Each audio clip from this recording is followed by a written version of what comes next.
Ravshan aka, Oksfordda o'qigan inson sifatida yoshlarga qaysi universitetlarda o'qishni maslahat bergan bo'lardingiz?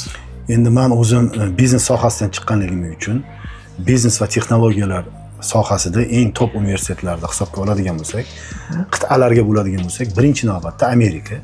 Amerikada top 1 bu MIT, Stanford, Harvard, University of California, Berkeley va University of Pennsylvania, Wharton School. Yevropa qit'asida oladigan bo'lsak, men Angliya top deb hisoblayman. Angliyada, demak, Oxford, Cambridge, London School of Economics va University College London. Va hozir Osiyoda juda jadal rivojlanyapti. Shuni hisobiga Osiyo universitetlari ham top universitetlarga chiqibdi. Osiyoda Xitoy hisobga oladigan bo'lsak, Xitoyda Peking universiteti, Tsinghua universiteti va Fudan universiteti. Shu bilan birga Gonkongda ham ikkita kuchli universitet bor. Hong Kong University va Hong Kong University of Science and Technology.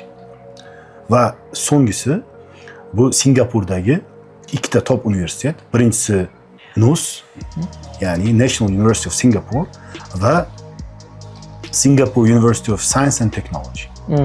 Mana shularga borishni tavsiya qilardim. Zo'r. Rahmat kattakon tavsiyalar uchun. Sog' bo'ling.